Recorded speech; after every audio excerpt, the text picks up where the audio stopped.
하나님의 말씀 요한계시록 22장 4절이지요. 그의 얼굴을 볼 터이요 그의 이름도 그들의 이마에 있으리라. 다시 밤이 없겠고 등불과 햇빛이 쓸데없으니 이는 주 하나님이 그들에게 비추심이라. 그들이 세세토록 왕노릇하리로다. 아멘. 지난 시간 우리는 이제 요한계시록의 마지막 부분으로 살펴보면서 요한계시록 22장 1절로 5절에 대한 내용이 요한계시록 전체의 마지막 정리 부분이라고 보아도 된다고 말씀을 드렸습니다. 새 예루살렘, 즉 교회된 성도들이 이제는 하늘로부터 내려오는 모습을 살펴보았었죠.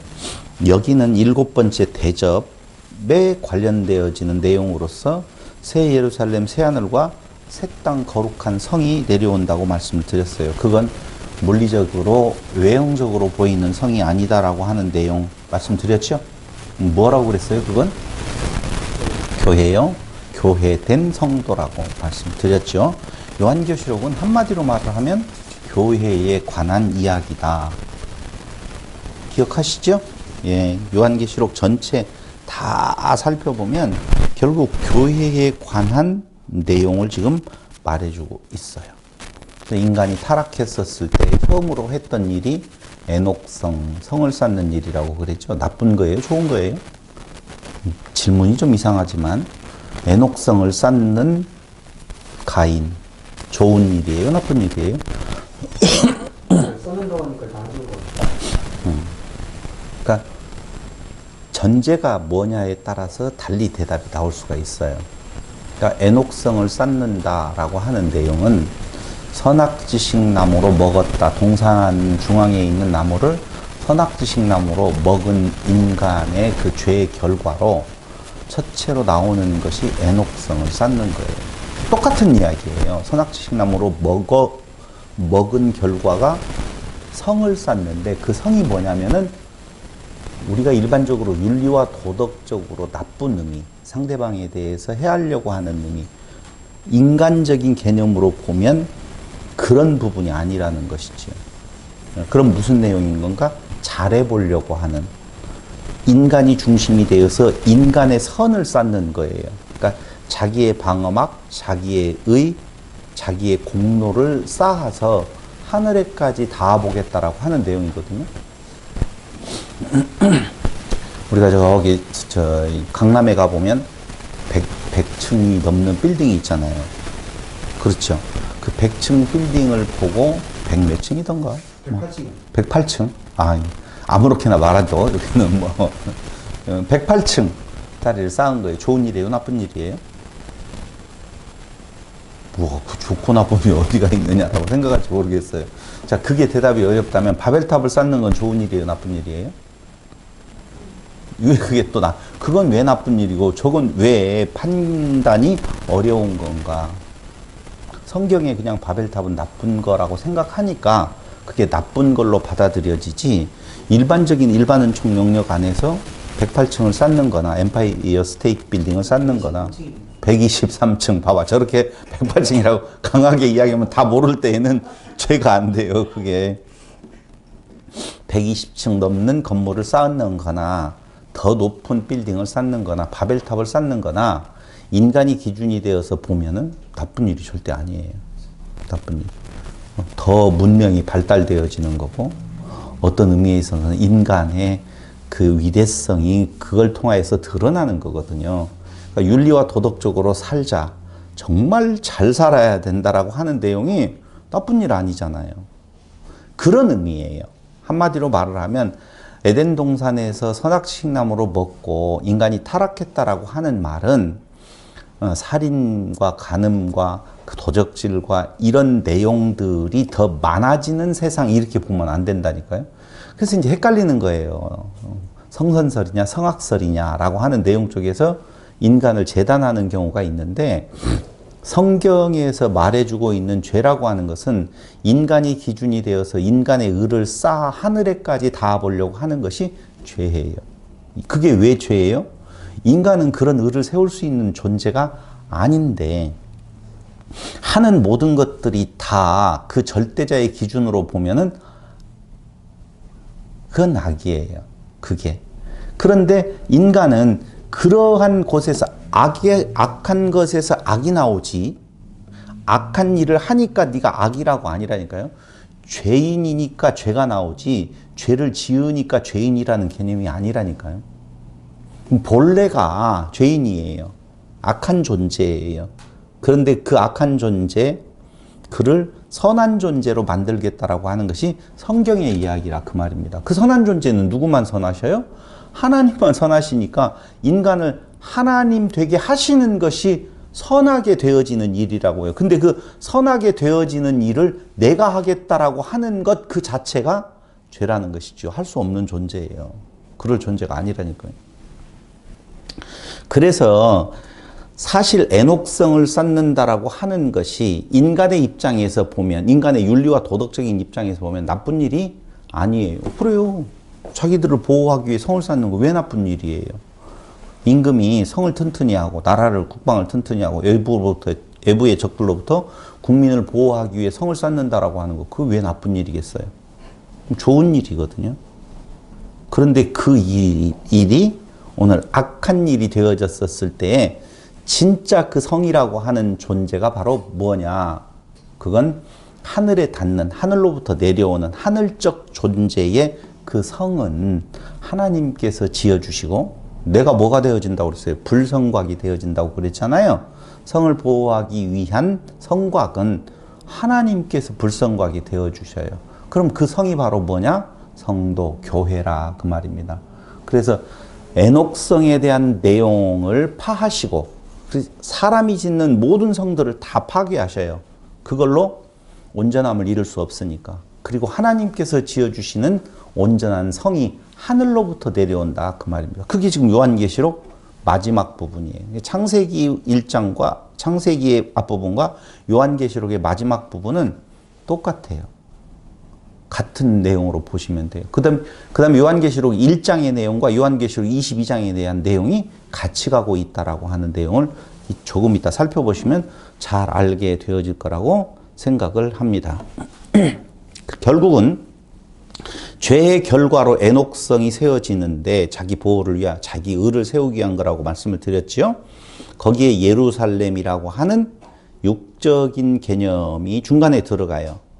예루살렘은 죽으심과 부활이라고 하는 죄의 결과와 죄의 결과를 해결하는 부분이 나타나게 되어지고, 22장에 나와 있는 마지막 새 예루살렘은 하나님의 의, 즉 죄의 결과, 자기 의를 세우는 것을 폐하시고 하나님의 의의 결과로 말미암아 세워지는 에덴의 회복, 교회의 설립, 새 예루살렘이 하늘로부터 내려오는 것을 우리는 지난 시간까지 같이 살펴보았어요. 그런데 그때가 미래의 어떤 날을 말하는 것이 아니라고 말씀을 드렸어요.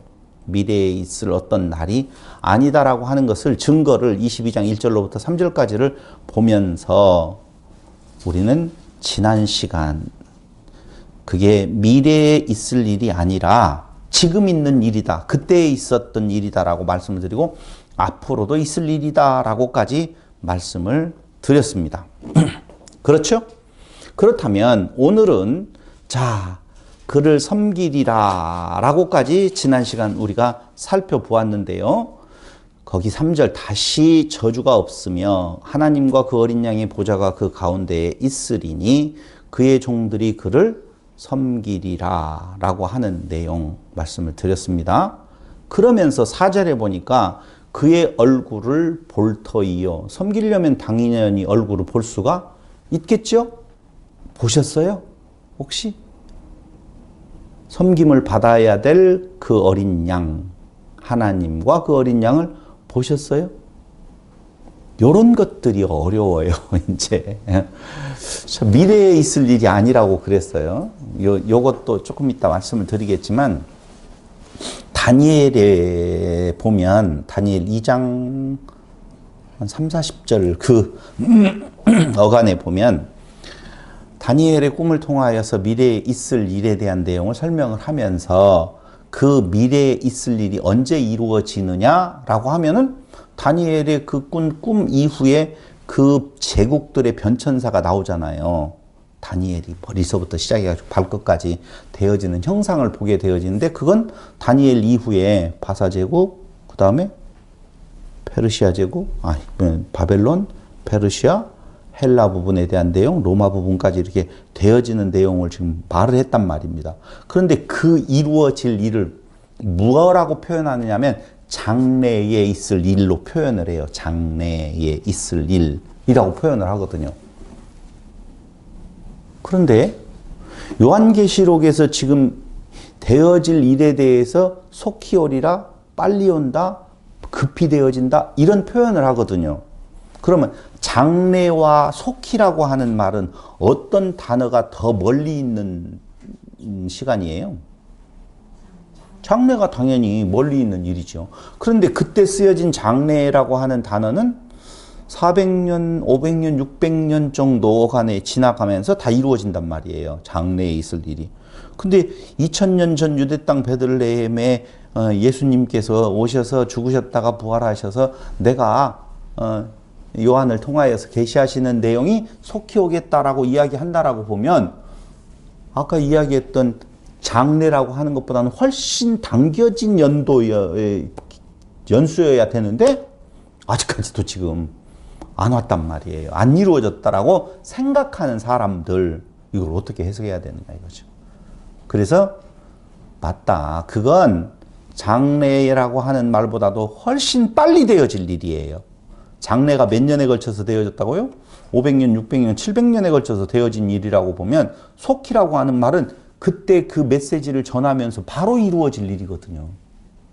바로 이루어질. 바이블에서도 보니까 그냥 뒤에 후에 그렇게 돼 있네요. 어떤 것이요? 장래라고 하는 말이 그냥 뒤에 있을 일인데 속히라고 하는 말은 그냥 바로 이어서예요.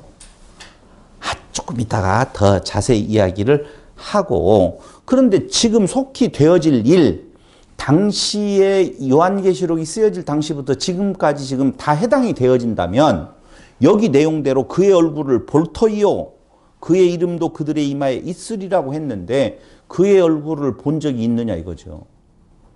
누구예요? 그는? 그 위에 3절에 보니 하나님과 그 어린 양의 보좌가 그 가운데 있으리니 그의 종들이 그를 섬기면서 그의 얼굴을 본다는 거예요. 조금 바꿔서 말할까요? 그의 얼굴을 보면서 그를 섬긴다는 거거든요. 생각 안 해보셨죠? 이런 것들 때문에 기한을 저 뒤로 몰아버리는 거예요. 얼굴을 보는 그때에 그게 예수님의 재림의 시기 이 요한계시록 22장에서 말하고 있는 마지막 때 그걸 저 뒤로 갖다가 놓아버리니까 너무 멀잖아요. 머니까 이제 당시를 살아가는 사람들은 그때가 지금이다라고 이야기를 하고 있는 거예요. 그렇게 속은 기간이 몇 년이에요? 2000년이에요. 지금 곧 여기 얼굴을 본다. 주님의 얼굴을 볼 때가 왔다. 그러니 어서 돈 싸들고 와라. 뭐 이런 정도. 자, 한 번만 보자고요. 창세기 3장 9절로 11절. 그의 얼굴을 볼 터이요라고 하는 의미가 도대체 무엇을 말하고 있는 건가를 먼저 생각을 해볼 필요는 있어요. 3장 9절로 11절에 보니 일이 나오지요. 여호와 하나님이 아담을 부르시며 그에게 이르시되 네가 어디 있느냐 이르되 내가 동산에서 하나님의 소리를 듣고 내가 벗었으므로 두려워하여 숨었나이다. 이르시되 누가 너의 벗었음을 내게 알렸느냐 내가 내게 먹지 말라 명한 그 나무 열매를 네가 먹었느냐 아담이 이르되 하나님이 주셔서 나와 함께 있게 하신 여자 그가 그 나무 열매를 내게 주므로 내가 먹었나이다 라고 나오잖아요. 그럼 여기 9절에서 이야기하고 있는 내용 부르는데 소리를 듣고 벗었으므로 숨었대요. 얼굴을 봐요? 얼굴을 못 본 상태가 되었어요? 못 본 상태가 되었어요. 지금 자 에덴 동산에서 아담은 하나님을 봤을까요? 못 봤을까요? 여기에 기준이 애매한 거예요. 하나님을 보았다는 거잖아요. 지금 보고 있었는데 선악식나무를 먹고 그 다음에 얼굴을 못 보고 숨었다 그 말이거든요. 근데 우리가 여기에서 그 아담과 하와가 하나님을 대면하여 볼 때에 어떤 보는 것을 생각하느냐 이거죠.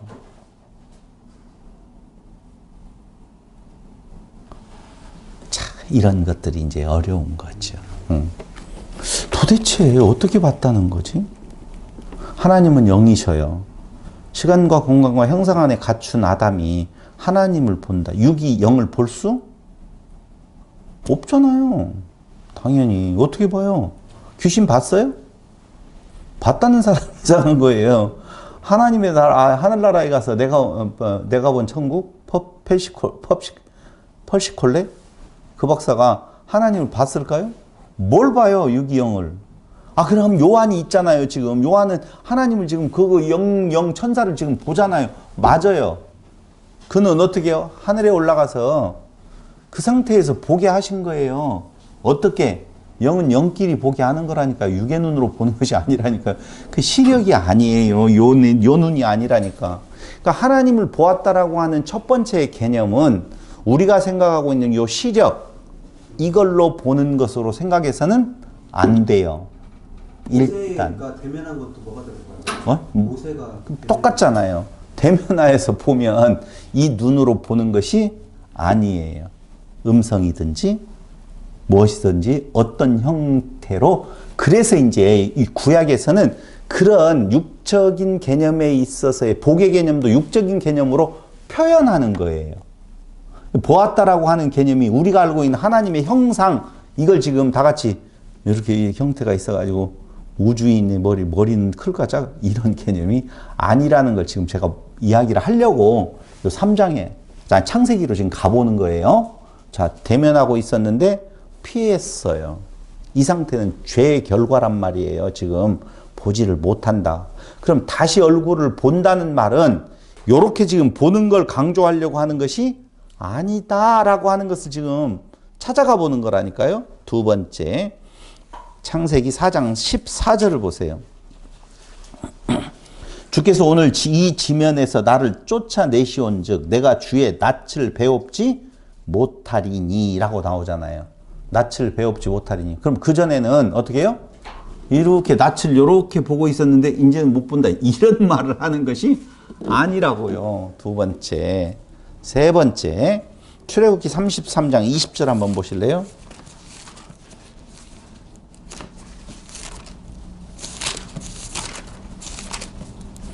출애굽기 33장 20절 또 이르시되 네가 내 얼굴을 보지 못하리니 나를 보고 살 자가 없음이니라. 아니 어차피 지금 못 보고 있었는데 볼 자가 없다고 또 나오네요. 언제 하나님의 얼굴을 보았는데요? 못 본다니까요.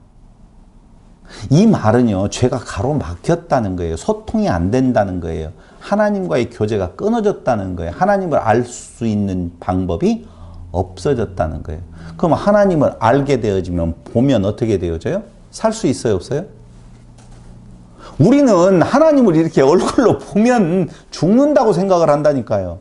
하나님의 영광의 빛을 아는 것으로 나아갈 때에 당연히 죽음이죠. 왜요? 죄인이니까. 그걸 의미한다니까요. 보지 못한다라고 하는 말. 왜 보지 못하게 했을까요? 하나님은. 영광의 빛인데 그 앞에 나아가서 그를 드러내어서 보면은 죽는다. 우리는 이렇게 생각을 하잖아요. 그렇죠? 보면은 죽기 때문에 너를 못 보겠다. 그러면 안 보면 살아요? 자꾸 반대전면에 생각을 하면 돼요. 네가 나를 보면 네가 죽을까봐 너는 나를 볼 수가 없다. 그러면 안 보니까 살았냐 이거죠. 그걸 지금 너 살기 위하여서 나를 못 보게 한다. 지금 그 말인가요? 그 말이 아니라니까요. 죄로 가로막혀져 있어서 너는 나를 볼 수가 없다. 너하고 나하고는 가로막힌 벽이 있어. 그걸 지금 이야기를 하는 거라니까요. 자, 23절 한번 또 보세요. 33장 23절에 거기에 보면 이렇게 나오죠. 손을 거두리니 네가 내 등을 볼 것이요 얼굴은 보지 못하리라. 등은 보는데 얼굴은 못 보는데. 하나님의 등은 어떻게 생겼을까요? 편편할까요? 아니면 둥그렇게 생겼을까요? 폭폭폭폭 들어갔을까요? 그게 등은 보는데 얼굴은 보지 못한다라고 하는 그 말 자체가 바로 하나님께서 계시해 주는 부분에 대한 내용에 있어서 반짝반짝하는 내용은 알 수 있어도 하나님의 그 영광스러운 빛에 나아갈 수는 없는 거예요. 그럼 어떻게 하면 나아갈 수 있어요? 못 가요. 어떻게든지. 그럼 하나님 얼굴을 지금 본다고 그랬잖아요. 어떻게 봐요? 큰일 났네. 본다고 했는데. 그게 바로 뭐냐? 보는 것은 왜 못 보게 되어졌냐를 지금까지 봤잖아요. 타락 때문에 못 봤어요. 죄 때문에 못 봤어요. 그럼 죄 때문에 보지 못했는데 죄라고 하는 것이 정죄되어지기 전에는 하나님을 대면하여 봤다는 거 아니에요. 그럼 하나님을 대면하여 보는 것을 뭐라고 말해요? 이제 회복이라고 말해요. 그럼 에덴에서 하나님을 보는 상태에 있었던 아담의 상태로 다시 회복이 되어진다는 말은 죄가 해결이 되었다는 거고, 그 죄의 해결은 오직 예수 그리스도 안에서만이 가능하니 하나님을 볼 수 있는 자는 예수님밖에 없어요. 이유는요? 영이시니까. 두 분이 같은 몸이시니까. 그러면 우리가 하나님을 볼 수 있다라고 하는 말은 그리스도 안에서 하나 되어질 때만이 가능한 일이라고 하는 메시지금 전하는 거예요. 그래서 육은 영을 절대 볼 수 없어요. 영이 영을 볼 수 있는데요. 그런데 형체는 없는 거예요. 그래서 자꾸 하나님은 영이시니 신령과 진정으로 예배드리라는 것처럼 영이신 하나님을 우리의 육체의 생각으로 볼 수 있는 것으로 상상하면 안 되는 거예요. 하나님의 영광에 나아갈 수 있게 되었다는 것이죠. 하나님의 영광에 나아가면 어떻게 되어진다고요? 죽지요. 네, 죽어요. 이렇게 표현을 할게요. 어떤 빛이 있다든가 원폭이 터졌어요. 원폭이 터졌어요. 원자폭탄이 터져가지고 요게 지금 방사선이 가득한데 여기를 들어갈 수 있는 방법이 있어요? 없어요? 후쿠시마 원전이 터져가지고 여기를 들어가려고 할 때 들어갈 수 있어요? 없어요? 그렇죠. 방호복 입고 가야 돼요. 그런데 여기 중심에 가려고 보니까 그 방호복이 통하더라, 안 통하더라? 안 통하다는 거예요. 여기까지는. 그래서 들어갈 수 있는 데까지만 방호복을 입고 들어가고, 그렇지 그 중심에는 못 가요. 그럼 어떻게 하면 이 중심에 들어갈 수 있을까요? 더 완벽한 방호복을 만들 수만 있다면, 그걸 견딜 수 있는 방호복을 만들 수 있다면 들어갈 수 있는 것이겠죠. 그럼 여기를 들어갈 수 있는 사람은 우리가 이제 그 영광의 빛으로 본다라고 보면 누구만이? 예수 그리스도만이 들어갈 수 있어요. 그럼 예수 그리스도가 방호복이 되어지면 예수 그리스도 안에 내가 있을 때 가능하다니까요. 하나님 안에 들어갈 수 있는 내용이 가능해요. 그런데 하나님 안에 들어가려고 하면은요, 그리스도와 하나됨이라고 그랬는데, 그리스도와 하나 되어짐이라고 이야기할 때 우리는 그리스도가 있고 그 안에 내가 이렇게 들어가는 줄로 알아요. 그렇죠? 자기를 부인하고 라고 이야기했잖아요. 자기가 없어요. 하나됨이라니까. 이게 하나됨은요, 분리되어진 어떤 두 성질이 있어서 그걸 보호막으로 싸고 있다라고 보시면 안 되고요. 하나됨이에요. 다시 말씀드리면 사람이 신이 되지 못하면 하나님을 볼 수가 없는 거예요.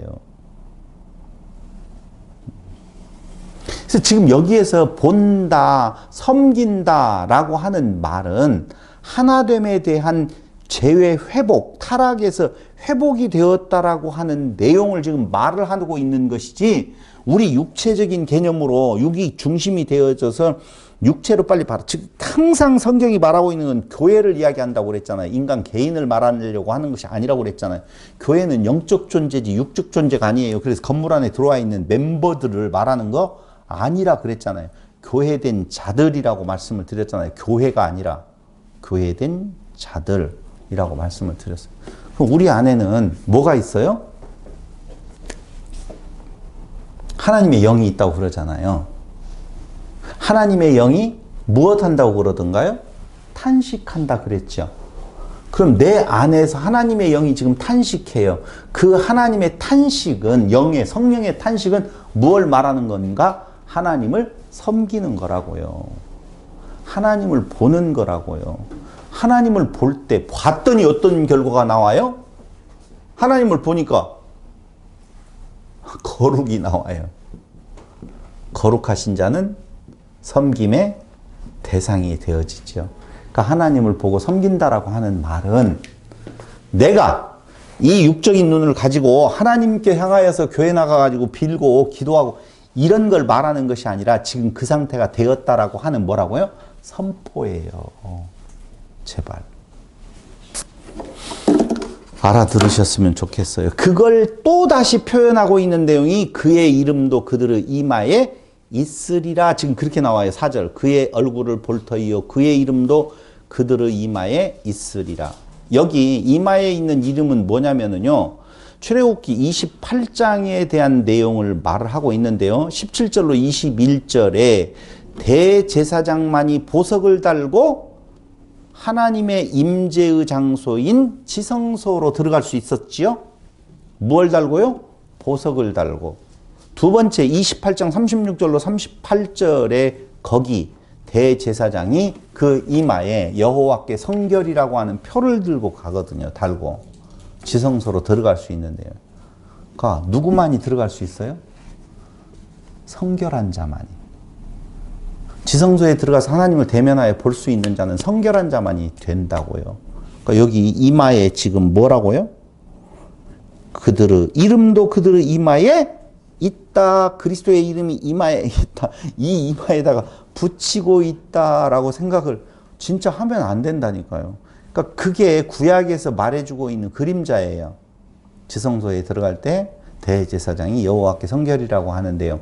성결한 자만이 들어갈 수 있는데 그 성결하기 위해서 무엇해요? 다 제사 드리고 피 뿌려서 깨끗하게 하고 그 다음에 여호와께 성결이라고 하면 팻말 붙이고 들어간단 말이에요. 그 피를 힘입어서 여호와 앞에 들어가요. 그럼 들어가서 살아나온 제사장들은 하나님이 어떻게 생겼다라고 물어보면 그림을 그렸을까요? 못 그렸을까요? 이런 것들이 지금 우리가 생각해보면 아는 내용이거든요. 한 명도 하나님이 이렇게 생겼다라고 말한 자가 없다는 말은 그 하나님은 임재에 대한 내용은 확인했어요. 그렇지만 그 하나님을 그걸 볼 수는 없어요. 잘 들으셔야 돼요. 그런데 하나님을 보았어요. 그 봄이에요. 지금 내용은. 육체를 가지고 영이신 그분을 우리는 이 시각으로 눈을 본다라고 이야기하는데 이게 얼마나 웃기는 건데요. 지금 진짜 웃기는 거예요. 뭘 보는 걸 봤다라고 이야기하는데 아니에요. 진짜 보는 것은 시만이에요. 그 시만이 뭐라고요? 성령의 눈으로 보는 거예요. 그래서 그를 섬기는 거고 여호와께 성결 오직 봐봐요. 여호와께 성결 누구 이름? 그리스도의 이름. 자기를 부인하는 거. 그분만 남아있잖아요. 또 이렇게 말할 수도 있어요. 나는 그리스도 말고도 내가 많이 남아있는데 또 이렇게 생각하지만 우리 안에는 두 마음이 있다고 말을 하잖아요. 그러니까 내 안에 심겨진 그 그리스도의 씨가 하나님을 향하여서 대화하고 있는 존재가 뭐다? 교회다. 그 말이죠. 대화하고 있어서 섬기는 것이 뭐냐고요? 돈 갖다 바치는 거요? 아니에요. 자기를 계속적으로 부인해가는 부분. 그게 섬기는 거예요. 나는 없습니다. 오직 하나님뿐입니다. 그럼 나는 없습니다. 하나님뿐입니다. 그러니까 막 내가 굉장히 천한 인간이 천한 존재가 되어지나요? 없는 것이 좋은 거라니까요. 내가 없어지면 그분과 하나라니까. 그러니까 우리를 끝없이 없애가는 작업, 나를 부인하게 하는 작업, 그게 말씀을 통해서 우리에게 계속적으로 치유, 지난 시간 이야기했잖아요. 말씀이 흘러들어가서 강가에 있는 나무 이 편에서 저 편까지 나무가 있다고 그랬죠? 한 그루, 두 그루? 한 그루예요. 단수라고 그랬어요? 아니 그럼 봐봐요. 길 한가운데로 흐르는 물이 있어서 강 좌우에 나무가 있다라고 이렇게 지금 성경은 표현되어 있지만은 강 좌우라고 되어 있지 않냐고 이곳 저곳이라고 그랬잖아요. 그렇죠? 나무가 이곳에도 있고 저곳에도 있고 그럼 복수잖아. 이렇게 생각하는 거 아니에요? 그렇죠? 복수예요? 단수예요? 왜 단수죠? 자, 더 쉽게 이야기할게요. 율법이라고 하는 나무가 김혜경 집사님 가슴에도 떨어지고 여기도 떨어지고 저기도 떨어지고 여기도 떨어졌어요. 복수가 떨어졌어요? 단수가 떨어졌어요? 그 나무가 새끼 쳐가지고 저기가 떨어지는 것이 아니라 그 나무는 한 나무가 다 똑같아요. 율법이란 나무는 하나라니까요. 율법이 여기에서 새로운 율법, 저기에서 또 다른 새로운 율법, 또 다른 새로운 율법이 아니에요. 율법이 하나라고 하는 말은 그 율법이에요. 그러니까 그 율법이 어떻게 해요? 물 부분에 대한 내용을 통하여서 열매를 맺게 바른 해석이 되어진다. 쉽게 표현을 한다면 그런단 말입니다. 그러니까 율법을 통하여서 세워야 될 의가 그들에게 전달되어지는 것이 아니라 오직 그리스도 외에는 다른 소망이 없음이 증거되어지면 그것만 남아요. 점진적으로 그 말씀이 그 물이 와서 자꾸 내 안에 채워지면 맺어지는 열매는 무엇에 의해서? 물에 의해서 열매가 맺어지잖아요. 떨어진 씨앗은 그리스도의 씨앗이요. 거기에서 공급되어지는 것도 그리스도의 은혜예요. 그리스도의 은혜로 인하여서 열매 맺는 것도 그리스도예요. 그럼 뭔만 남았어요? 다 같이? 율법을 통하여서 뭔만? 그리스도만 남는 거예요. 근데 율법을 통하여서 그동안에는 자기가 남았잖아요. 그러니까 자기를 부인하고 오직 그리스도. 그러니까 나는 그를 이룰 수 있는 존재가 아닙니다. 나는 누굽니다? 제가 동물농장 이야기할 때마다 항상 써먹죠. 나는 누굽니다? 오리입니다. 그걸로 끝나는 거예요. 그랬더니 오리 키우는 주인이 아니야 너는. 제가 어저께 유튜브를 통해서 그걸 봤어요. 개들이 사람하고 살다 보면 자기를 사람으로 한대요. 아빠. 자기가 주인이고 자기가 사람으로 한대요. 개는 자기를 뭘로 알고? 사람으로 알고. 사람이 그를 이뻐하니까 사람은 뭐가 되는 거예요? 개가 되는 거라니까. 그렇게 되어진다고 하는데 그런 일들이 사람 안에서 일어난다니까요. 하나님과의 관계에 있어서. 사람이 훌륭하고 소중하다라고 이야기를 하니까 자기가 하나님이 되어서 하나님의 의에 꼭대기에 내가 하나님을 기쁘게 해드릴게요 라고 생각한다니까요. 개면 다행이에요. 사람 앞에서 개의 존재도 진짜 아니에요. 진짜 그 짐승만 또 죽기에 태어난 짐승만 또 못하다라고 하는 말이 하나님 앞에서는 인간의 모습이 그렇다는 거예요. 그 막 열받잖아요. 열받아요? 있다는 것이죠. 근데 지금 생각을 해보세요. 세상 돌아가는 걸 보면요. 사람 앞에서 사람도 개만도 못하잖아요. 지금 푸틴하고 누구예요? 왜 푸틴은 기억을 해도 미국 대통령은 기억이 안 되냐? 바이든. 오늘 전화했다고 그러더라고요. 전화 한 통화를 통화해서 몇 명이 죽느냐 사느냐가 갈리잖아요. 시작했느냐 어쩌느냐. 그럼 그들에게 있어 한 생명을 천하보다도 귀하게 여기는 것이 있어요? 천만의 만만의 말씀이에요. 자기 그 다음 대통령 선거에 어떤 것이 이로울 것인 건가를 생각하고 전쟁을 할 것이냐 말 것이냐를 결정한다니까요.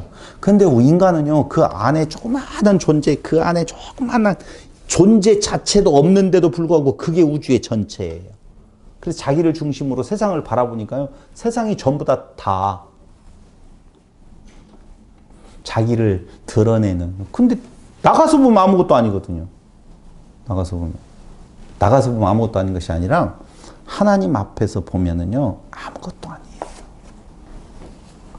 그래서 기분이 나쁜 것이 아니라 아무것도 아닌 상태가 되어지는 것이 나의 신분이 철저하게 바뀌어지는 부분들에 대한 내용을 말해주고 있다는 것입니다. 이제 이 말은 교회된 자들에게는 특권이 부여되었다는 말이에요. 어떤 특권이 부여되어져 있느냐? 왕 같은 제사장으로서 얼굴을 보고 그를 섬길 수 있는 존재가 되어졌다라고 하는 것이죠. 다시 말씀드리면 성도들의 안전과 지희가 이제는 보장이 되었다라고 하는 건데요. 여기 한번 보세요. 요한일서 3장 2절. 요한일서 3장 2절. 요건 쭉 봐야 돼요. 이건 쭉 몇 개를 같이 보고 난 뒤에 이야기를 해야만이 사랑하는 자들아. 우리가 지금은 하나님의 자녀라. 장래에 어떻게 될지는 아직 나타나지 아니하였으나 장래에 어떻게 될 것은 아직 나타나지 아니했대요. 이렇게 보면 장래라고 하는 것이 따로 있고 그 상태는 아직 나타나지 아니했다고 느껴지죠?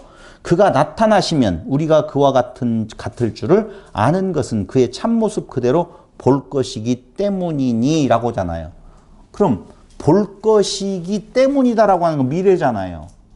지금 지금 본다라고 말을 하지 않았다는 것이죠. 어쨌든 보는 때가 있다는 거예요. 일단 거기 하나 보고 그 다음 또 하나로 넘어갑니다. 마태복음 5장 8절.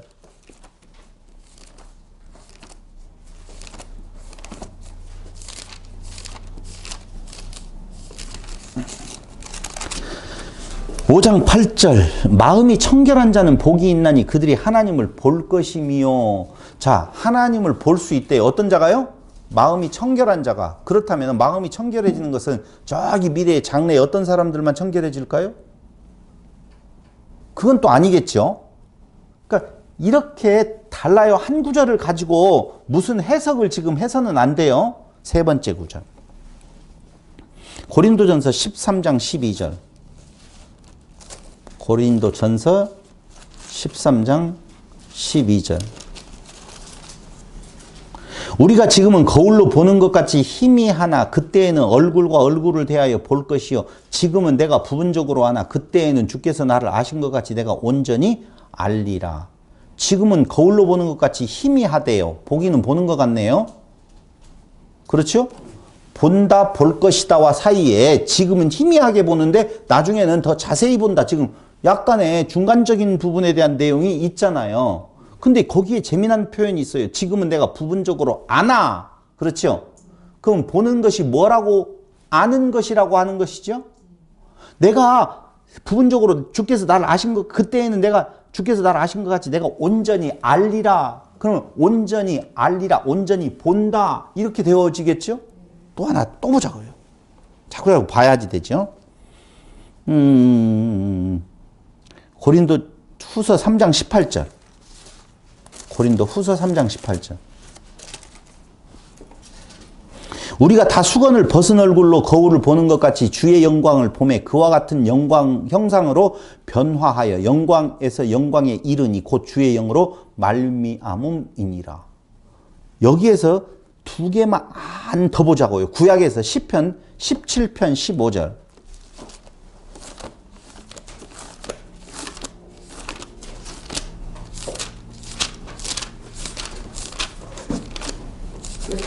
(17편 15절) 나는 의로운 중에 주의 얼굴을 배우리니 깰 때의 주의 형상으로 만족하리이다. 아하, 주의 얼굴을 배운데요. 깰 때의 주의 형상으로 만족하다라고 나오는데 하나만 더 찾아보고 결론 짓겠습니다. 욥기서 19장. 욥기서 19장 25절로 27절.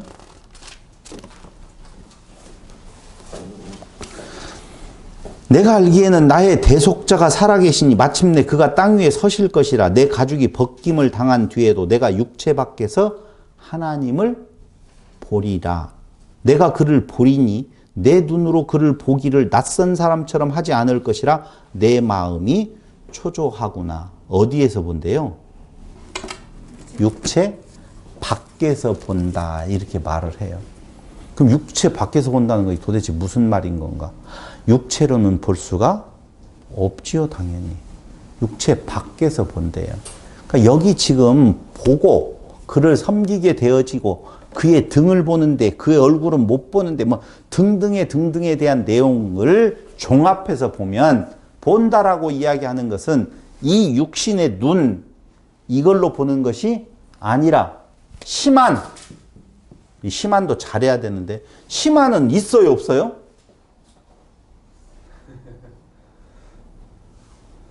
심한이 뭘까? 이렇게 아주 디테일하게 들어가서 보면 대충 넘어가려고 하는 부분에서 나중에 혼돈되어지는 것을 막을 수가 있는데요. 심한은 우리 안에 눈이 있다는 거 아니에요. 우리 안에 눈이 어디 있어요?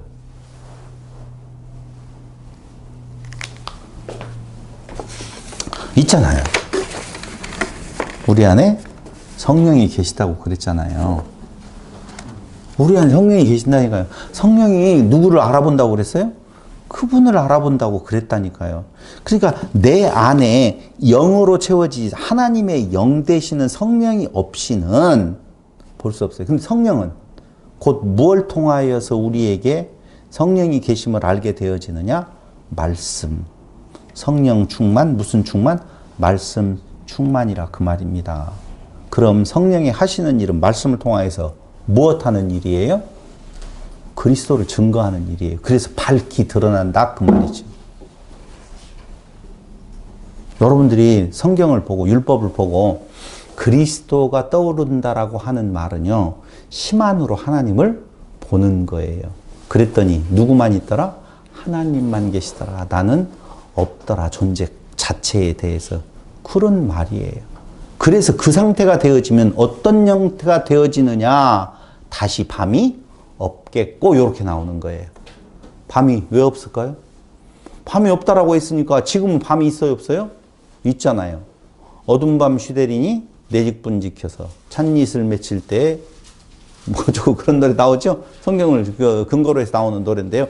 밤이 없대요. 그때가 되어지는 때가 밤이 없는 거래요.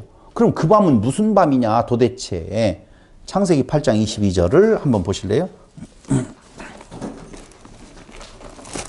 대충 아시겠죠? 그 밤이 무슨 밤인지? 창세기 8장 22절. 땅이 있을 동안에는 심음과 거둠과 추위와 더위와 여름과 겨울과 낮과 밤이 쉬지 아니하리라. 땅이 있을 동안. 그러면 밤이 없다는 말은 땅이 없어졌다는 말이네요. 이렇게 봐야 되잖아요. 그런데 장래에 있을 어느 시기라고 보면 그 땅이 없어지는 때라고 상상할 수가 없기 때문에 그 밤이 없어지지 아니한다니까요. 그럼 여기에서 말하는 밤은 그 밤이 아니겠다라고 하는 내용이 우리가 생각해 볼 수 있는 내용이에요. 그럼 밤은 뭐예요? 전도서 7장 14절에 보니까 곤고한 날, 형통한 날이라는 말을 하고 있어요. 곤고한 날은 뭐고? 밤이고, 형통한 날은 낮이에요. 곤고한 날은 왜 곤고한 날이에요? 하나님을 알지 못하는 죄의 상태, 내가 있는 상태이기 때문에 그것이 곤고한 날이에요. 우리는 흔히 곤고한 날을 육체의 개념에 있어서 힘든 날을 곤고한 날로 생각을 하는데 하나님의 빛이 비추어지지 않아서 해석이 볼 수가 없어요. 그럴 때가 곤고한 날이에요. 그러니까 흔히 상황의 변화를 꿈꾸고 기도하는 존재들은 곤고한 날이 계속되어져요. 지금 내가 돈 때문에 피곤해 곤고한 날이라고 생각하는 사람 있잖아요. 그러면 돈이 있어지면 곤고한 날이 없어질 거 아니에요? 천만의 만만의 말씀이에요. 얼마가 있으면 곤고한 날이 없어져요? 그런 거 없어요. 내가 병이 들었어요. 곤고한 날이라고 생각이 들어가잖아요. 아니에요. 해석이 안 되는 때가 곤고한 날이라니까요. 해석이 되어지면요 곤고한 날이 아니에요. 족한 줄 안다니까요. 그게 하나님께서 나에게 주시는 어떤 것을 깨닫게 하시는 의미인 줄을 알게 되어지면 그때는 곤고한 날에서 빛이 비추어졌잖아요. 말씀의 빛이 비추어져서 그걸 볼 수 있게 되어지니 무슨 날이 되어져요? 형통한 날이 되어질 때 바로 형통한 날에는 무엇하리라? 찬양하는 거예요. 곤고한 날은 기도하라고 할 때요. 주여 이 상태를 없애 주시옵소서. No. 이 상태가 왜 내게 있은 것인지를 알게 해 주십시오. 그것은 가난하게 되어졌을 때만 아니라 부자가 되어졌을 때도 마찬가지고 병이 들었을 때뿐만 아니라 병이 나았을 때도 건강할 때도 마찬가지에 대한 내용이라니까요. 그러니까 우리가 외적으로 되어지는 상황에 함몰되어진다는 말이 밤이라니까요. 우리가 외적인 것에 함몰되어지지 아니하고 거기로부터 해석이 가능하다는 말이 낯이에요. 그러니까 어두운 밤이 쉬되어지리니 내 직분지 모든 사람들에게 있어서요. 마지막 때의 사단의 공격은 다 뭐예요? 인간을 드러내 세우는 부분에 그 공격이라니까요. 그 밤에 대한 자기가 드러나는 날이 밤이고 그리스도가 드러나는 날이 낮이라 그 말입니다. 내 직분 지켜서 찻잎을 맺힐 때 즉시 일어나 해 돋는 아침 될 때 뭐 어쩌고 저쩌고 하는 노래가 있잖아요. 그 해 돋는 아침이 바로 말씀에 물이 흘러 들어가서 다 치유가 되어지는. 그러니까 그게 그러기 때문에 먼 미래 장래일이 아니라니까요. 아니 이미 장래에 이루어질 일로 본다라고 보면 치유가 필요 없잖아요. 다 완성했다는데 무슨 치유가 필요해요? 치유를 위한 잎사귀가 필요 없는 건데 왜 치유가 되어진다고 말하느냐? 그건 조금 있다 말씀을 드릴게요. 결론적으로 말씀을.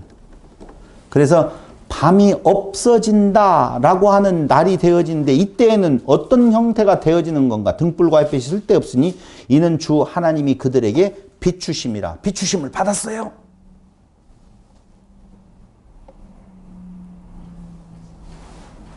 안 받았나 보구나. 주 하나님이 그들에게 비추심이라. 보인다는 거 아니에요. 비친다는 말은 보이게 되어졌다는 것이죠. 율법을 통하여서 그리스도를 보고 하나님을 보게 되어지면 무엇가 되어지느냐? 왕노릇이 되어지는 거예요. 너희는 왕 같은 제사장이라고 이야기할 때 세세토록 왕노릇한대요. 왕노릇은 뭐죠? 왕노릇도 이거 뭐지? 왕노릇한다? 창세기 떠올려야 되죠? 1장 26절로 28절 다스리라 나오잖아요. 새로운 만물에 대한 통치 사역으로서 그 잃었던 것을 회복되어지는 거예요. 그때 너희가 다스리라고 할 때의 개념은 뭐였었어요? 다스리라? 돌보다. 뭘로 돌봐야 돼요? 말씀으로. 그 말씀은 뭐예요? 그리스도를 증거하는 거예요. 그게 가장 큰 돌봄이라니까요. 그러니까 에덴의 교회가 바르게 세워지면 거기로부터 흘러 들어가서 그 물줄기가 가는 곳에 길가로 간다고 그랬어요. 골짜기로 안 흘러요. 길가로 흘러요. 사람들이 있는 곳이에요. 그곳에 바르게 전달되어져서 그곳에서 아름다운 열매를 맺게 되어지면 그게 뭔 거예요? 다스리는 거라니까요. 독사굴에 어린이가 손 놓고 장난. 이런 다스림의 나라가 되어지면 이게 참다운 다스림의 되어짐이 되어지면 그리스도의 영광만이 하나님의 영광만이 나타나게 되어지는 결과를 가져온다니 사람의 은은 없어요. 그때가. 그러니까 그게 아름다운 교회의 진짜 모습이에요. 이쪽 안에서 행사로 인하여서 이쪽 교회가 1년 예산을 얼마 잡았느냐? 성도 수는 몇 명이냐? 몇 평짜리냐라고 하는 내용이 아니라니까요. 그게 바른 다스림이 아니에요. 바른 다스림이라고 하는 내용, 그것은 이야기한 대로 언약이라고 했잖아요. 생육하고 번성. 가죠? 열매가 맺어지죠? 열매가 맺어지잖아요. 물이 흘러가서 강가에 있는 나무라고 이야기해서 거기에서 이파리가 무성하게 되어지고 열매가 맺어지고 그럼 생육하고 번성되어졌잖아요. 정복이라고 하는 내용도 그런 정복의 의미, 확장되어져 가는 내용, 교회로부터 시작되어져서 퍼져나가는 내용에 대한 것을 다스림이라고 하는 내용이 오늘 이야기하는 것처럼 돌봄. 그 돌봄에 대한 내용은요, 무엇로 돌보아진다고요? 그리스도의 은혜로만이 참 돌봄의 지배가 아니라고 하는 내용이에요. 진짜 돌봄은 같이 하는 거예요. 자, 그러면서 여기 왕노릇하리라, 세세토록 왕노릇하리라 라고 되어져 있는데요. 우리는 한 가지 아셔야 될 내용이 있어요. 보세요. 지금까지 이야기했던 내용들이 우리가 참 지금 상태가 그 상태인 것 같은 느낌이 들어가는지 안 들어가는지 그게 이제 나로부터 시작되어지는 고민이거든요. 지금 완성의 모습을 지금 보여주고 있어요. 이제 교회의 완성의 때거든요. 교회는 언제 완성이 되어지느냐? 이런 거예요. 뜻이 하늘에서 이룬 것 같이 이렇게 나오죠. 땅에서도 이루어지이다. 그럼 재림 때에 있을 일로 지금 보거든요. 예수님의 재림 때. 그럼 재림 전에 뭐가 있었어요? 초림이 있었죠. 예수님의 초림이 있잖아요. 주의 강림이라고 하는 오심이라고 할 때에 한번 보세요. 초림 때에도 주의 오심이지요. 재림 때에도 주의 오심이지요. 그렇잖아요. 오셨고 오실 것이다 라고 하는 내용이에요. 이건 과거고 이건 미래의 내용으로 되어지잖아요. 그런데 요한계시록 22장 그 마지막 부분에 대한 내용을 많은 사람들이 이때로 지금 본단 말이에요. 근데 해석을 해서 가보니까 이때로 보기에는 문제가 있는 것들이 많이 나타나요. 풀리지 않는 부분들이 있단 말이에요.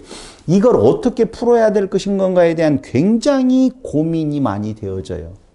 이때 뜻이 하늘에서 어떻게 이룬 것 같이라고 보시자고요. 이룬 것 같이. 땅에서도 이루어지이다. 그럼 그 완성은 어느 때에 되어진 것이냐? 이때에 되어졌을까요? 이때에 되어질 것인가요? 뜻이 하늘에서 이룬 것 같이는 과거지요. 이루었다 그 말이죠. 땅에서도 이루어지이다라고 하는 말은 미래지요. 아직 완성이 아니잖아요. 그럼 뭐가 있냐면요. 초림으로부터 어디까지? 재림이라고 한 역사적인 초림으로부터 역사적인 재림까지 요 사이는 도대체 뭐예요? 가셨으니까 초림하셨다가 가셨으니까 안 계셔요? 항상 계신다고 했는데. 그러니까요. 너희 항상 함께 하겠다라고 이야기하잖아요. 잘 보셔요. 역사적으로 오셨어요. 초림 때. 오심. 함께 하심이죠. 가셨어요. 안 계심. 그리고 오실 거예요. 그때 오시면 계심. 그럼 지금 비어 계심. 오심, 가심, 비어 계심. 그러나요? 그럼 어떻게 해석을 해야 되죠? 그게 제가 이야기를 했잖아요. 교회라고 하는 부분에 대한 내용으로 말할 때에는 교회는 하나예요. 하나 안에 지체로서의 나 존재가 있잖아요. 교회의 완성이라고. 우리는 자꾸 나를 생각해요. 이 점에서. 역사의 상황에서 나 때에 지금 안 보인다는 것이죠. 이 내용이 오늘 뜻이 하늘에서 이룬 것 같이라고 하는 영원한 성취로서의 뭐라고요? 오심. 이렇게 좀 이야기를 할게요. 오심으로. 오심이라고 하는 거예요. 그러니까 제가 누누이 말씀을 드렸잖아요. 재림은 역사적인 재림을 내가 부인한 거 아니다라고 이야기를 했어요. 그러나 개인적인 재림이 있다라고 그랬잖아요. 개인적인 재림. 그러니까 우리에게는 지금을 살아가는 우리에게 2000년 전 요한계시록이 쓰여질 당시에 그들에게 앞으로의 100년 뒤든 1000년 뒤든 아니면 10년 뒤든 역사적인 재림이 있을 때까지의 그 어느 시기에 있었던 사람들도 다 재림을 맞이하고 가는 거예요. 그런데 그때가 여기에서도 요점이고 영원, 여기에서도 요점이고 여기에서도 요점이고 이걸 제가 뭐라고 그랬어요? 차원의 문제다. 이렇게 제가 아는 범주 내에서는 차원의 문제로, 그래서 처음이 나중이라고 하는 내용에 있어서 그 말이 그 말이냐 아니냐를 차치하고 영원한 성취는 시간세계 안에서 터져서 나타날 수 있다는 것이죠. 요 내용이 지금 5절 그들이 비추심이라 그들이 세세토록 왕노릇 하리로다 라고 하는 내용으로 막을 내려요. 그 다음에 22장 6절로부터는 에필로그예요. 에필로그는 당연히 어디하고 연관되어져 있겠어요? 첫 번째 인사하고 연관이 되어져 있겠죠. 근데 에필로그에서 제일 중요한 단어 하나를 꼽는다라고 보면 뭐라고 할까요?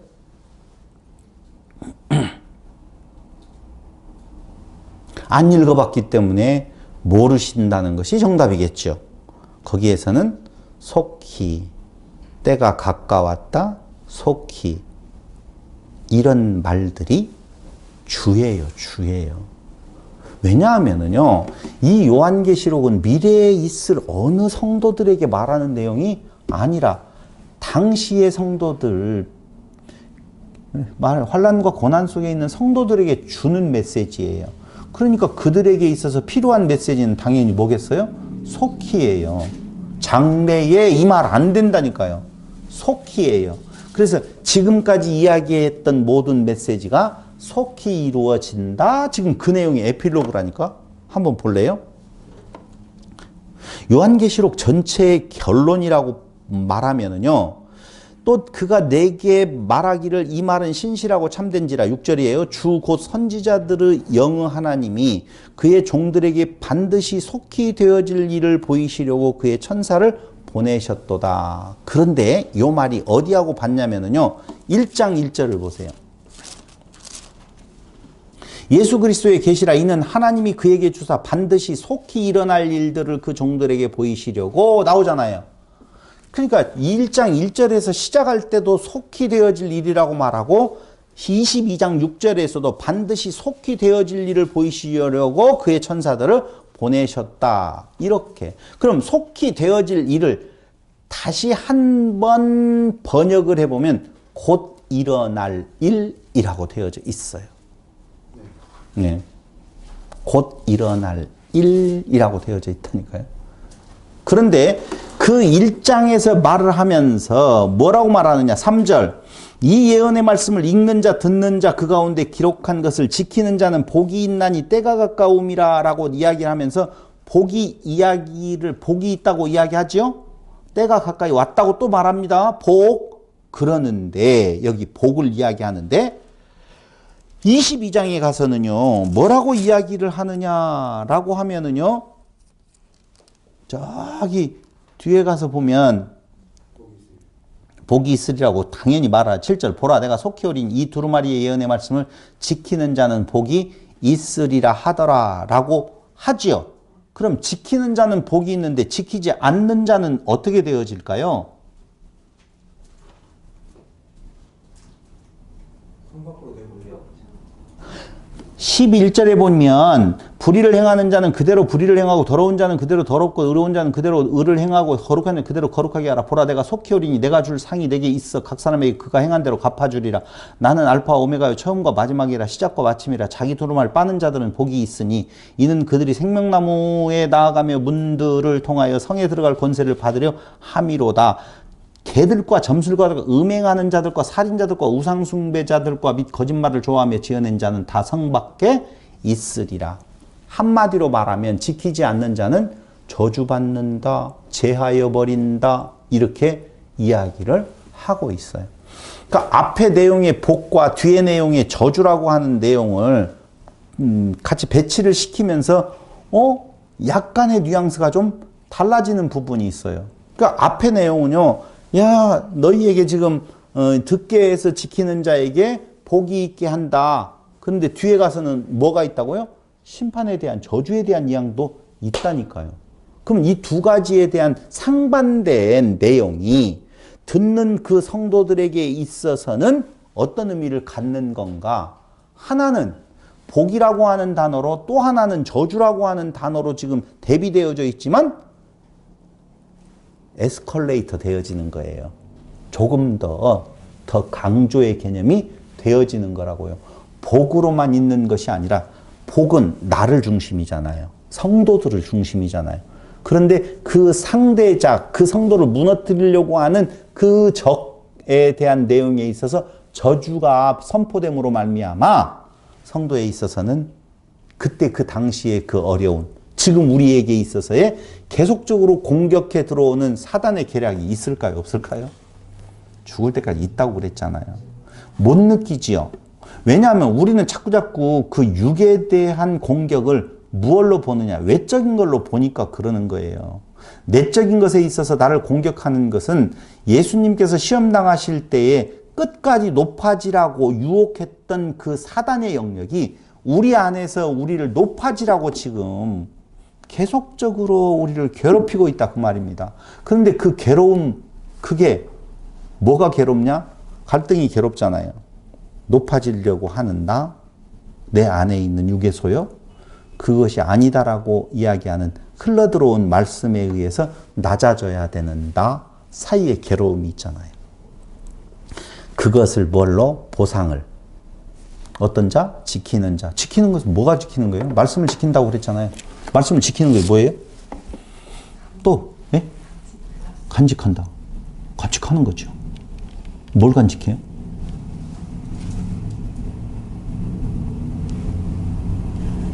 자기 부인하고 그리스도, 말씀은 그리스도만 증거되어지는 것이니 자기 부인하고 그리스도만 간직하는 거예요. 그거 복이라 그 말이에요.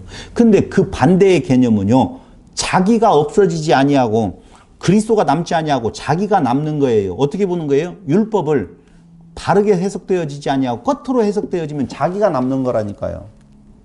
그게 뭐라고요? 저주라 그 말이죠. 그 싸움이 치열해서 오호라나는 곤고한 사람이라고 바울이 말하는 거예요. 그러니까 그 치열한 싸움이 없다라고 하는 말은 없다라고 하는 말은 난 없는데요. 그런 치열한 싸움이. 난 열심히 살아야 된다고, 열심히 신앙생활 해야 된다고 생각을 했지 그런 개념이 없어요. 그럼 뭐예요? 이때에 안위를 주는 것이 아직 좀 덜 깨달았든지 이렇게 안위를 아니면 밖에 있는 여기 저주 안에 있는 존재이든지 둘 중에 하나예요. 그러니까 앞에 지금 상당히 조심스럽게 덜 깨달았든지라고 말을 하지만 치환을 해서 보면은요, 아니요 아직. 그게 더 강력한 메시지인데 그 말을 하면 실망할까봐 사람이 그럼 뭐 어쩌라는 말이야 나. 근데 이럴까봐 그 말을 앞에다 못 놓고 아직 덜 깨달았던지 이렇게 말을 하는 거예요. 사람이 약해가지고. 교회를 더 다니게 하려고. 더 다니게 그렇게 하면 안 나올 것 같아서 이런 부분들에 대한 고민이 사실은 없지 않아 있지요. 그래서 다시 한번 22장 6절 한번 보죠. 반드시 속히 되어질 일을 내게 보이시려고 그의 천사를 보내었도다 이야기를 하고 22장 7절을 보세요. 보라 내가 속히 오리니 라고 되어 있죠. 내가 곧 오겠다는 말이에요. 내가 곧 오겠다 하신 주님의 말씀을 기억하라는 말이거든요. 그럼 이 말을 듣고 속히 곧이라고 개념을 바로라고 하는 개념으로 알지 누가 2000년 3000년이 흘러갈 거라고 누가 생각을 하겠어요. 생각 안 하죠. 그 다음에 22장 10절을 보세요. 또 내게 말하되 이 두루마리의 예언의 말씀을 임봉하지 말라. 때가 가까우니라. 열어놓으라는 거예요. 이제는 임봉해라고 하는 내용은 구약에서 봤잖아요. 임봉하라 라고 했잖아요. 그건 장래의 일이라고 하는 내용 때문에 그런데 그 장래가 아까 이야기한 대로 바로 이루어지는 내용이 아니라 몇백 년 뒤에 가서 이루어지는 내용이었었는데 그 몇백 년 뒤에 이루어질 일하고 대비해서 보면 여기 속히 그리고 때가 가까우니라 그 말은 지금 당장이라는 말이지 3000년 지날 일은 아니라는 것이죠. 12절 보라 내가 속히 오리니 내가 곧 가겠다 그 말이에요. 내가 줄 상이 내게 있어 각 사람에게 그가 행한 대로 갚아주리라고 나오죠.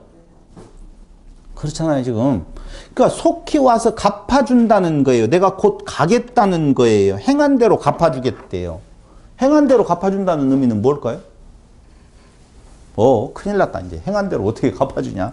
무슨 행한 대로 뭘 갚아주느냐? 행한 대로 갚아주리라.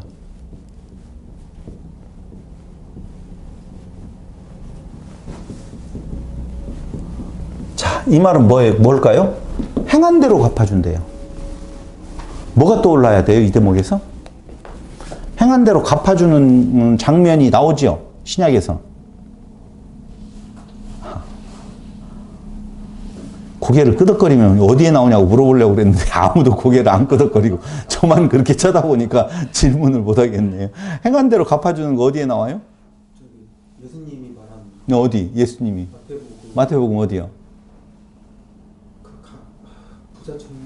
부자 청년? 좋아요. 마태복음이라고 했으니까 마태복음 25장을 찾아보세요. 마태복음 25장을.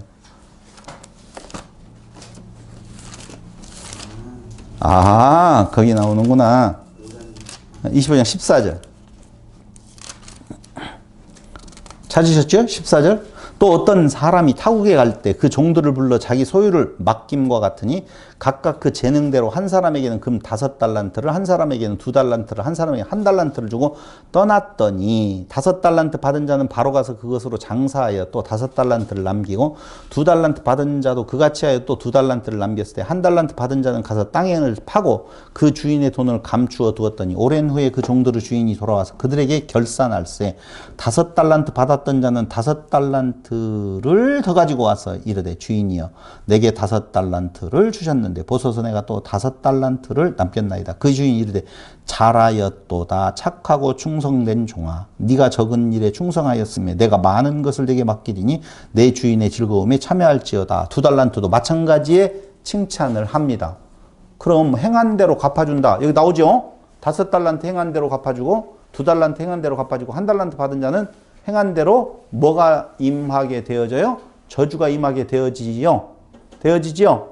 그런데 이게 그 말이에요. 지금 행한 대로 갚아주리라. 그럼 우리는 몇 달란트 받았어요? 혹시 몇 달란트 받으셨어요? 없어요? 여기 참 이상한 말이 나와요. 작은 일에 충성된 종이라고 말하는데 이 달란트, 한 달란트가요. 학자마다 약간씩 당시의 화폐를 어떻게 다 알겠어요. 10억에서 20억 정도 되어져요. 한 달란트가. 많게는 20억, 적게는 10억까지 해석하는 사람들이 있거든요. 그럼 5달란트 받았다라고 하면은 많이 받았으면 50억에서 100억 받았다는 거예요. 이게 작은 일이에요. 근데 그들이 어떤 상태에 있었느냐? 당시에 뭐였어요? 종이었어요. 종. 요건 중간사 이야기할 때 중간사를 적용해서 풀어야 될 말씀을 드릴 거예요. 자세히 설명하뇨. 시간이 여기에서는 그 내용이 아니니까. 자, 결론적으로 이야기를 하면 행한 대로 갚아준다라고 이야기할 때에 5달란트 받은 자, 2달란트 받은 자, 1달란트 받은 자라고 하는 내용들이 있다라고 봤었을 때 5달란트나 2달란트나 똑같은 칭찬을 받아요. 1달란트 받은 자는 칭찬을 받지 못하고 오히려 저주가 임하게 되어지거든요. 왜요? 우리는 달란트 이야기할 때 두 가지 착각하는 부분이 있는데 탤런트로 생각을 해요. 재능, 받은 재능을 잘 활용을 해야 된다라고 하는 내용적으로. 그거 아니에요. 달란트는요, 탤런트라고 하는 재능이 아니라 화폐 단위예요. 그냥 그대로 돈이에요. 10억 내지 20억, 40억에서 20억에서 40억, 50억에서 100억을 주고 간 거예요. 근데 여기에서 말하는 내용이 있어요. 만약에 5달란트 받았던 자가 열심히 장사를 했는데 하나도 못 남기고 다 까먹었어요. 그럼 어떻게 될까요? 칭찬이 바뀔까요? 안 바뀔까요? 우리는 자꾸 남겼다라고 하는 데에다가 포커싱을 해요. 그게 아니에요. 10억, 20억, 100억이라고 하는 돈에 대해서 네가 장사를 해서 남기라고? 아니, 그가 살아있는 동안에 100억을 가지고 무슨 장사를 해서 100억을 또 남기겠어요. 그럴 수 없다니까요. 절대 없어요. 여기에서 1달란트 받은 자가 주인은 어쩐 사람이기 때문에 내가 두려워하여 땅에 묻었습니다. 그러니까 야, 네가 그렇다라고 보면 별리하는 자에게 가서 맡겨놨다가 그 돈이라도 가져와야 될 거 아니냐 라고 하는 이야기를 하시거든요. 뭐냐면은요, 주인이 종에게 그걸 맡기는 건 굉장히 가치 있는 것을 맡겼어요. 그리고 뭐라 하라고 했어요? 장사하라고 했어요. 그럼 장사를 하면 돼요.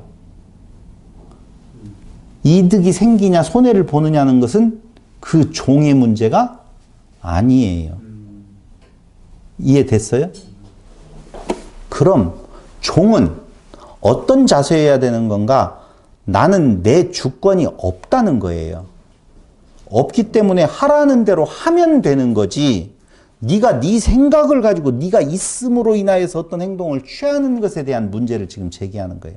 우리에게 잘하였다 칭찬하는 것은요, 우리가 어떤 내용을 만들어서 그게 이제 율법으로 보고 어떤 것을 남겨서 자기 의로 하나님 앞에 가려고 하는 거라니까요. 그거 안 된다는 거예요. 한마디로 말을 하면.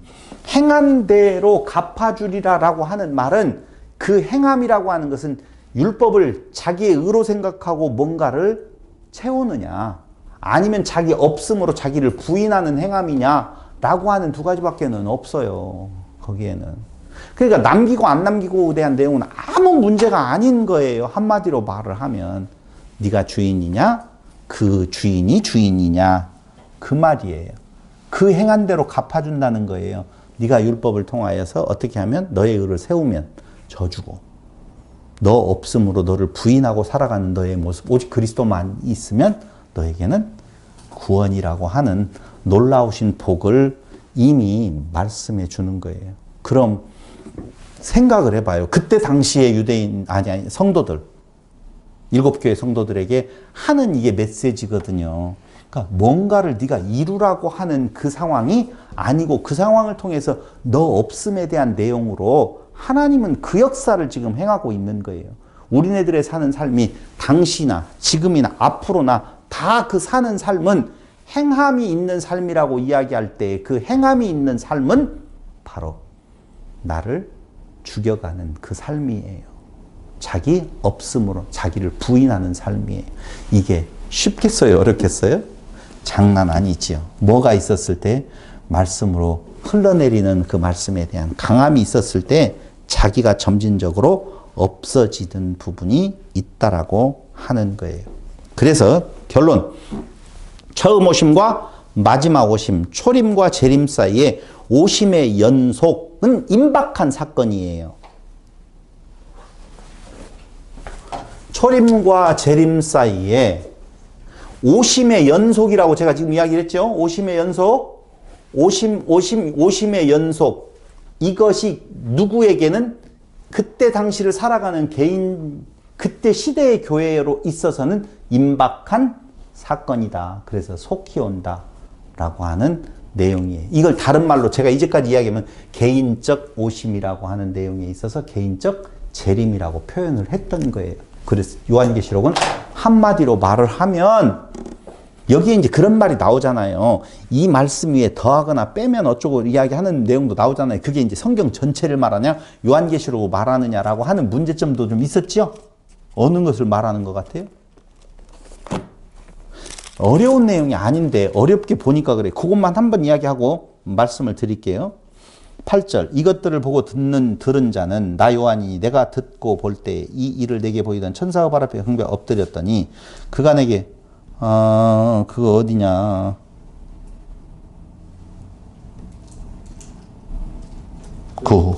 18절인가요? 17절, 성령과 신부가 말씀하시기를 오라 하시는도다. 듣는 자도 오라 할 것이요 목마른 자도 올 것이요 또 원하는 자는 값없이 생명수를 받으라 하시더라. 내가 이 두루마리의 예언의 말씀을 듣는 모든 사람에게 증언하노니 만일 누구든지 이것들 외에 더하면 하나님이 이 두루마리에 기록된 재앙들을 그에게 더하실 것이요 만일 누구든지 이 두루마리의 예언의 말씀에서 제하여 버리면 하나님이 두루마리에 기록된 생명나무와 및 거룩한 성의 참여함을 제하여 버리라. 이것들을 증언하는 이가 이르시되 내가 진실로 속히 오리라. 여기는 당연히 8절을 통하여서 결론 내릴 수 있는 것, 이것들을 보고 들은 자는 나 요한이니, 그 말이죠. 그러면 요한이니라고 딱 정해버렸다라고 보면 요한은 요한계시록이지 창세기 아니잖아요. 이해됐어요? 네. 그러니까 이건 요한계시록의 하나는 이야기라고 봐도 돼. 이렇게 하나다라고 하니까 그러면 다른 것은 제하여 버려도 된다는 말이냐, 이렇게 좀 안 들어왔으면 좋겠어요. 지금 이 메시지를 전하고 있는 그 내용은 요한을 통하여서 이 계시를 할 때에는 너희들 지금 상태가 결코 절망적인 상태가 아니다. 힘내라, 힘이잖아요. 너희에게 구원이 약속되어져 있다라고 하는 내용이잖아요. 그렇죠? 그 주제 안에서 지금 하는 이야기예요. 그래서 이 말씀에 대해서 더하거나 제하여 버리지 말라라고 하는 말은 그것이 진리이기 때문에 다른 말로 바꾸어서 어떻게 더 다른 일을 하라고 한다든가 빼라고 한다든가 그러면 안 된다 그 말이에요. 이건 정해진 내용이에요. 하나님의 뜻이에요. 하나님은 승리하셨습니다. 오늘 초림 때로부터 시작해서 뜻이 하늘에서 이룬 것 같이 땅에서도 이루어져 가고 있는데 이루어졌습니다. 나도 언제요? 완성의 때는 이 육체를 벗을 때에 완성의 때로 완벽한 재림 안에 들어가는 겁니다. 뜻이 하늘에서 이루어지는 때로 바로 맞닿아 있는 거예요. 우리의 구원은 완벽하게 성취되어졌습니다. 그러므로 이 땅 살아나가면서 오는 여러 가지의 도전 속에서 결코 지지 마시고 오늘 바울이 이야기한 것처럼 오라 나는 공고한 사람이로다. 오직 그리스도만을 자랑하면서 자기를 부인하며 사는 성도들이 되시기를 바라겠습니다. 기도드리겠습니다. 고마우신 아버지 하나님, 오늘 또 우리에게 요한계시록을 통하여서 하나님의 살아계심과 그의 온전하신 뜻이 이 땅 위에서 이루어지는 것을 확인해 보았습니다. 뜻이 하늘에서 이루어진 것 같이 땅에서도 이루어진다라고 하는 이 진리가 오늘 우리 안에서 우리를 험한 세상 살아가는 데 있어서 새로운 힘되게 하시고 아버지 하나님을 찬양하는 성도들이 되게 하여 주시기를 예수님의 이름으로 기도드립니다. 아멘. 요한계시